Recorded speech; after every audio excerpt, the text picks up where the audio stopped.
Otep à tous, bien-aimés frères et sœurs.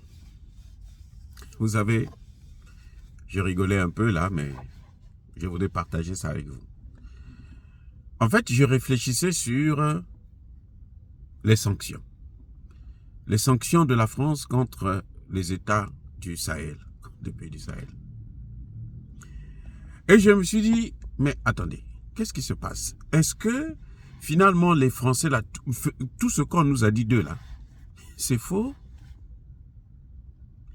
Ils ne sont même pas capables de tirer les leçons de l'effet des sanctions qu'ils ont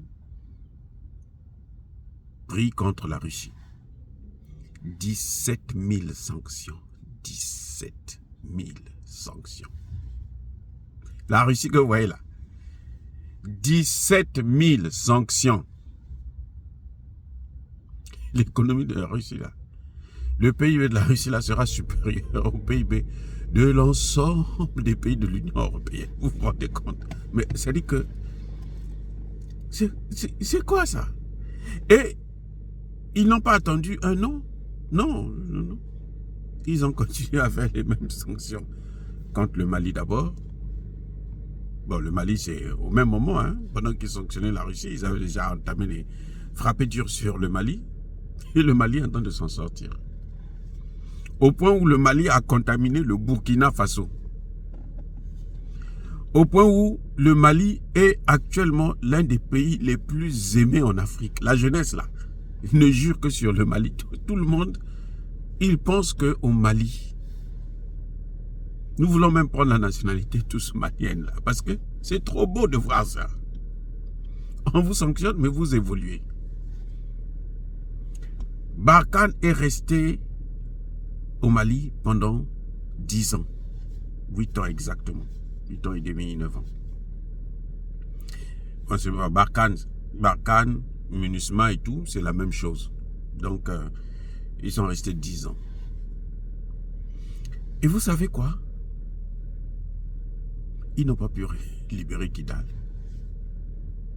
Oui, on va dire que, bon, les terroristes, ce sont les Français qui les alimentent, ainsi de suite. Bon, eux, ils nient. Puisqu'ils disent que ce n'est pas eux, ils ne sont pas des terroristes.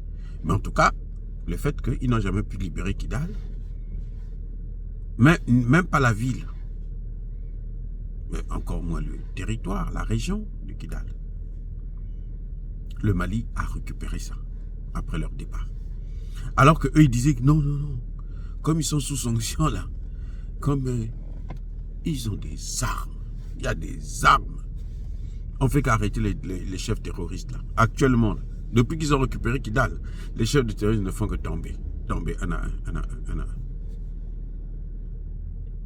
Bref, Emmanuel Macron a cru sanctionner les pays du Sahel. Le Mali, le Burkina Faso, puis le Niger. Mais il est en train d'enfoncer, comment on dit, il y a un proverbe nigérian qui dit que la mouche têtue là, elle finit par être enterrée avec le cadavre. Donc la France là, elle va être enterrée avec le franc CFA. À force de s'accrocher avec le franc CFA, ça va être enterré avec. Oui. Ils ont pris des sanctions. Regardez maintenant ce qui se passe. Vous savez, la bonne nouvelle c'est quoi? C'est que il y avait d'abord les ministres de la Défense qui ont travaillé pour mettre en place un système de sécurité commune entre les 3 États du Sahel. Maintenant, les ministres de l'économie sont rentrés dans le jeu. Les ministres de l'économie, ils sont en train de mettre une monnaie. Ils sont en train de créer une banque d'investissement. Ils sont en train d'ouvrir des compagnies comme une compagnie aérienne pour l'ensemble des pays de l'AES. Ils sont en train de, c'est-à-dire qu'ils sont en train de faire de ces choses. On se dit aujourd'hui, moi je pense que c'est bien les sanctions. D'ailleurs, il faut maintenir les sanctions. Entre-temps, Emmanuel Macron continue à faire pression. Nous allons intervenir militairement. Il sait qu'il ne peut rien faire. Ils ont échoué en Ukraine. L'Ukraine, là, c'est fini. Zelensky lui-même a déclaré qu'on ne peut rien faire. L'Ukraine est partie. Le Donbass, là, c'est parti. Vous voyez, donc, la France, déjà, elle n'a pas les moyens pour faire une guerre. Quelle France qui va faire la guerre? Contre qui? Même dans le Sahel, elle peut pas, la France seule ne peut pas faire la guerre. Elle va venir avec l'Union européenne, elle va venir avec les Américains. On a vu ce qu'ils ont fait en Libye. Personne ne va les laisser encore faire détruire un pays africain. Je vous le jure, personne. Donc, plus ils vont faire la pression pour pouvoir détruire nos pays, eh bien, plus ils vont être chassés. Le sentiment anti-français ne fera que grandir. Maintenant, vous avez suivi les conclusions de la rencontre des ministres des Affaires étrangères de l'AES. Là, c'est la bombe. Imbi Mebois. Imbi Mebois. Ça veut dire que tout est gâché. Chez nous, on dit Yankee, Azana Plonaye. Mais Yumape, Azana Plonaye. Yuma a barré Yankee. C'est-à-dire que le Yankee, c'est le bandit, c'est la France. Ce sont des Yankees. Hein? Yankee, là, en lingala, là, ça vient du mot Yankee, les Yankees, ici aux États-Unis. Donc la France, ce sont des Yankees. Ils ont leur plan. Nous, on va prendre le Sahel. On va piller le Sahel. On va faire la prédation sur les matières premières du Sahel. On va ceci, on va cela. Parce qu'ils sont forts, parce qu'ils ont l'arme nucléaire, parce qu'ils nous ont colonisés, ils nous ont pris en esclavage. Je dis, ça va continuer à vie. Nous, on va être là, on va faire ça tout le temps, toute notre vie. Mais, Yumape Azana plan, c'est-à-dire que la victime aussi a son plan. L'esclave, là, le colonisé, là, lui aussi, il a son plan. L'Afrique, les pays africains. Les pays du Sahel, ils ont aussi leur plan. Donc, quand on dit Yuma, le faible, la victime, a finalement neutralisé le maître. C'est un peu la dialectique du maître et de l'esclave qui est en train de se produire là dans le Sahel. C'est ça. Et c'est pour ça qu'on dit Yuma a barré Yankee. Il a neutralisé le Yankee. La victime, celui qu'on a toujours pris en esclavage, qu'on a colonisé, on a pris tous ses biens, on a pillé, on a tué sa femme, ses enfants. Lui, cette fois-ci, c'est lui qui neutralise le maître. Il le met à genoux.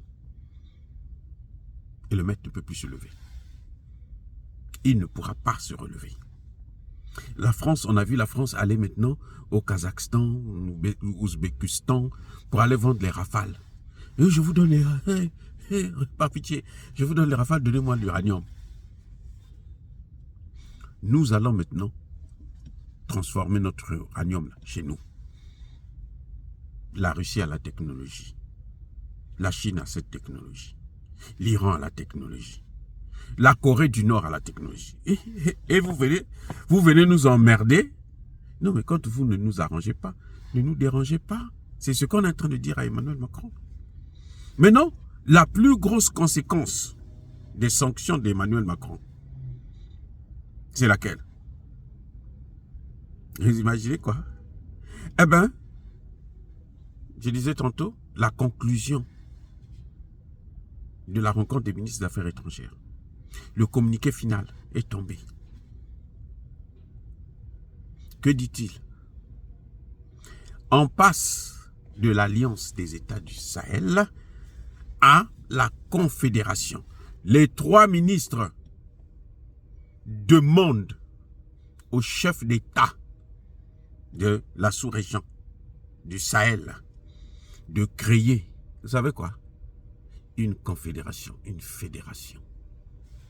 Donc on passera de l'État du Sahel à la fédération des États du Sahel.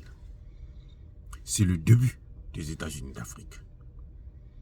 On disait, j'entendais même le ministre des Affaires étrangères du Tchad, l'autre clown, qui disait non, mais vous savez, le Mali est sorti du G5, le Burkina Faso n'est pas sorti, le Niger n'est pas sorti. Oh. Ah bon? Tu crois que eux, ils sont bêtes? Qui va rester dans cette alliance à la con? Eh bien, qu'est-ce qu'ils ont fait? Ah ben, il y a eu aussi un communiqué sur ça. Ils ont conclu que 9 ans, pendant 9 ans, le G5 Sahel n'a atteint aucun de ses objectifs. Je dis bien aucun. Et le G5 Sahel est en train d'être manipulé par une puissance, par les puissances occidentales. Donc, nous, on sort de là. Ça veut dire quoi? Le G5 Sahel étant mort, le Tchad va finir par sortir du joug des Français. Je répète, le Tchad là, que Kaka Déby fasse ce qu'il veut, que Succès Masra s'entende avec Kaka Déby pour sacrifier le Tchad là est parti. C'est question de temps, de jours. Voyez comment on arrive à perdre tous les avantages qu'on avait parce que on est arrogant. On est arrogant. On pense qu'on est plus intelligent que le monde entier. Parce que vous avez pris les gens en esclavage, vous les avez colonisés, vous pensez qu'ils ne resteront que vos colonies à vie. Eh bien, c'est ça qui est en train de changer. La moindre des choses, vous ne voulez pas les écouter, vous ne voulez pas parler avec eux, vous amenez le bâton, vous voulez frapper. Mais ils ont étudié, maintenant ils sont habitués. Vous savez, même un enfant, quand vous tapez l'enfant tout le temps, à un moment donné, il n'aura plus peur du bâton. Il sait que bon, ce que je veux faire là, on va me taper. Et puis bon, je suis habitué. Donc il fait ce qu'il veut. Parce qu'il sait que la seule sanction, c'est qu'on va le taper. On le tape, tu as 10 coups, et puis bon, après c'est fini. Donc ce n'est pas la bonne solution. Et de quel droit, eux, ils vont sanctionner nos États pour des problèmes qui nous concernent entre nous frères, entre nous Africains? De quel droit? Quel droit? Qui leur a donné ce droit-là? Personne. Ils n'ont pas été mandatés par Dieu pour nous contrôler. Sinon, Dieu allait leur donner les matières premières qu'il nous a données, ou il allait partager ça. Dieu ne leur a rien donné à cause de cette méchanceté que Dieu avait vue. Ils sont tellement méchants que Dieu les a punis. Ils sont déjà punis quand vous les voyez là. Voilà. Donc, à force de persécuter les Africains, eh ben, la France les a poussés à mettre en place une stratégie, une politique qui maintenant se retourne comme un effet boomerang sur la France elle-même. Dire cela, c'est inciter à la haine ou à la violence. Non, il n'y a pas colère vieille. Il y a malé. Mais encore une fois de plus, bien aimés frères et sœurs, je persiste et je signe. Soyez bénis. Soyez abondamment bénis par le Dieu des Kémites et par nos ancêtres angélisés. Mais que tous ceux qui persécutent le continent africain le pillent et le déstabilisent. Qu'ils soient noirs, blancs, chinois, arabes, indiens ou qui qu'ils soient. Qu'ils soient punis, maudits, foudroyés, neutralisés, écrasés, effacés par le Dieu des Kémites et par nos ancêtres angélisés. Vive l'Afrique éternelle. J'ai dit et j'assume.